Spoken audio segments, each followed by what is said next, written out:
When searching for ETFs, there are 5 investment strategies that I prioritize, and those are momentum ETFs, GARP ETFs, which is growth at a reasonable price, active high income ETFs like covered call ETFs, passive dividend ETFs, and free cash flow ETFs. In my opinion, these 5 investing strategies are amongst the most effective and powerful long-term strategies for investors. So anytime I come across ETFs that incorporate any of these 5 strategies, they immediately catch my attention, especially if the ETF enhances the strategy and delivers superior performance to another ETF employing the same approach.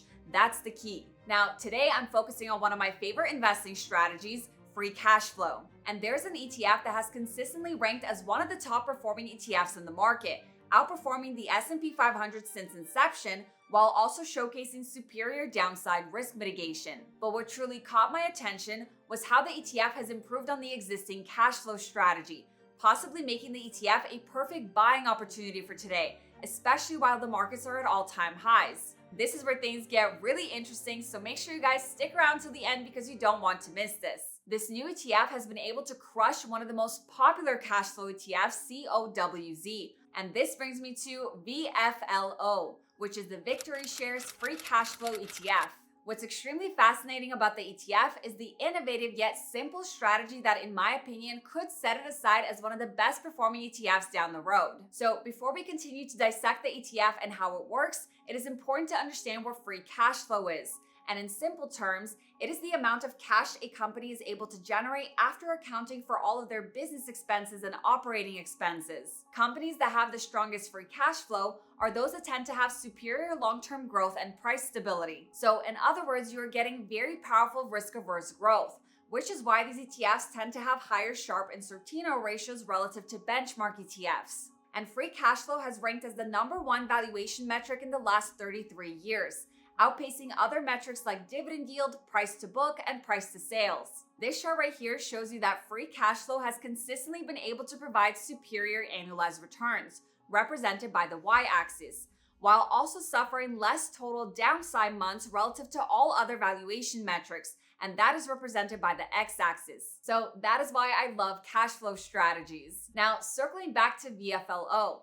VFLO was established in June of 2023, so it is extremely new, but despite its recent inception date, the fund has already been able to accumulate almost $6 billion of assets under management, and that is extremely impressive.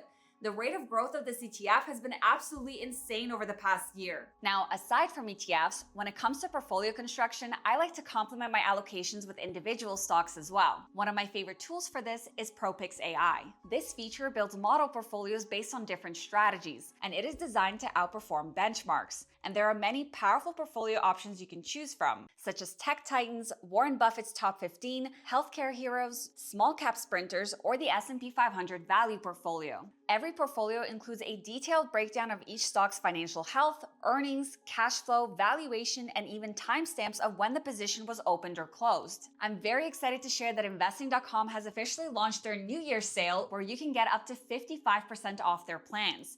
And if you use my link, you will get an additional 15% off on top of that, which means you can get up to 70% off. InvestingPro gives you access to a massive database of global stocks and ETFs, which is backed by deep financial data, research tools, portfolio analytics, and both technical and fundamental insights. You'll also find portfolios from top fund managers like Ray Dalio and Warren Buffett, which you can analyze or even replicate directly inside the platform. As always, past performance is not indicative of future results, and this is not financial advice.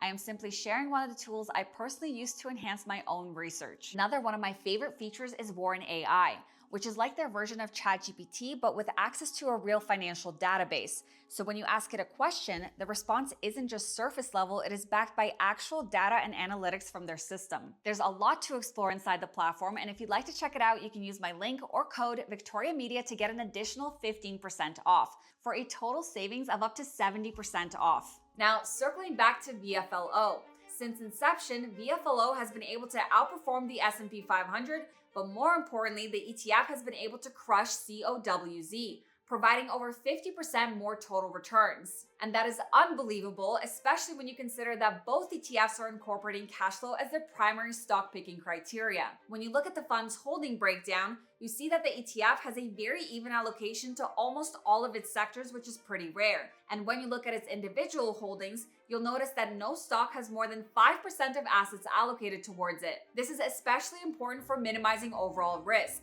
because you avoid being top heavy and too reliant on the top 2 to 3 stocks. All right, so let's get to the main question. How does the ETF work, and how has it improved on the existing cash flow strategy to not only outperform one of the most prominent cash flow ETFs in the market, but also manage to outperform the S&P 500 without allocation to major AI and big tech companies, which have been the primary drivers? To start, VFLO tracks an index composed of the largest US companies based on profit that are perceived to have strong free cash flow yields and high growth metrics. So let's break that down. Now, I already explained what free cash flow is, but what is free cash flow yield? Well, in simple terms, free cash flow yield compares a company's free cash flow to its enterprise value. It measures how much free cash flow a company generates relative to its size, giving investors an idea of how efficiently the company generates cash and whether its stock is potentially undervalued. And the way it's calculated is very simple. You divide free cash flow by enterprise value and multiply that by 100 to get a percentage. Now, enterprise value is a representation of how much money is needed to purchase the company. So it isn't just the market cap, it is the market cap plus all of the company debt.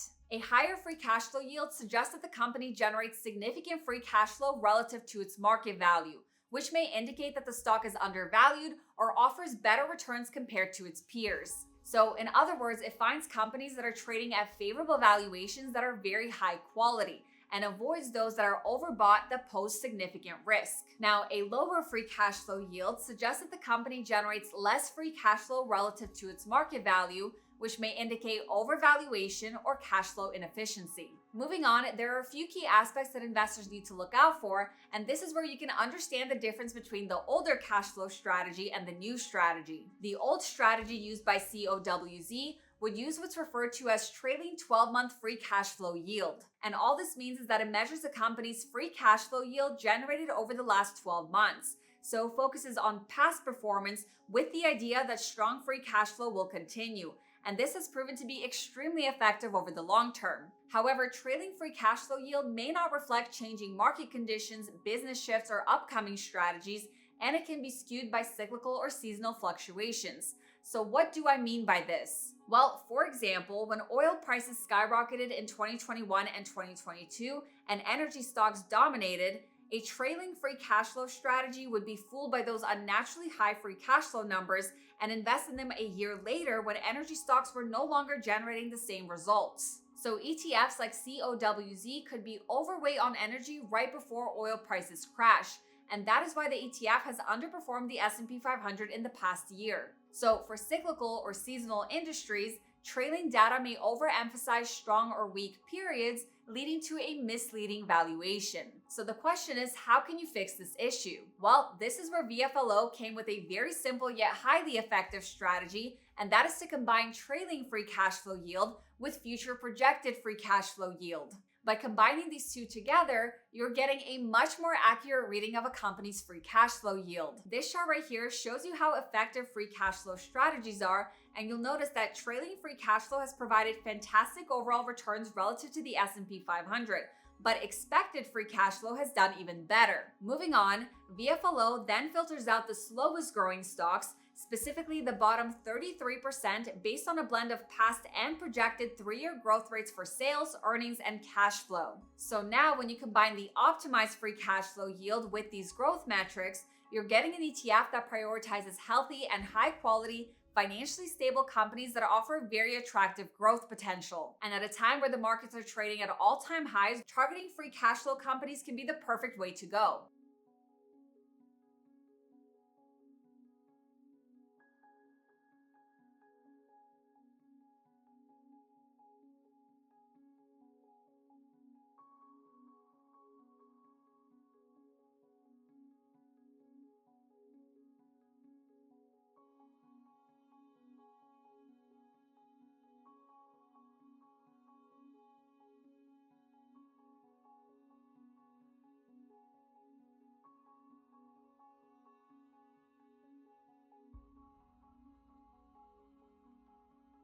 So putting everything together, you can see how the ETF works in this chart. It starts off by selecting the largest 400 profitable companies and then selects only 75 that have the highest free cash flow yield. And you'll notice how free cash flow value goes from 3.56% to almost 7%. But also notice how the growth rate plummeted. So the next filter is the growth filter, which selects the top 50 stocks with the highest growth score. At the end, you are left with a selection of 50 stocks with relatively even weight, with very strong free cash flow yield and very strong growth rates. All right, so now that you understand how the ETF works and how it can provide superior growth potential relative to benchmark indices, the question now is, how effective is the strategy at minimizing downside risk? Given that the ETF was established less than 2 years ago, we haven't seen its performance in a heavy bear market or a recession.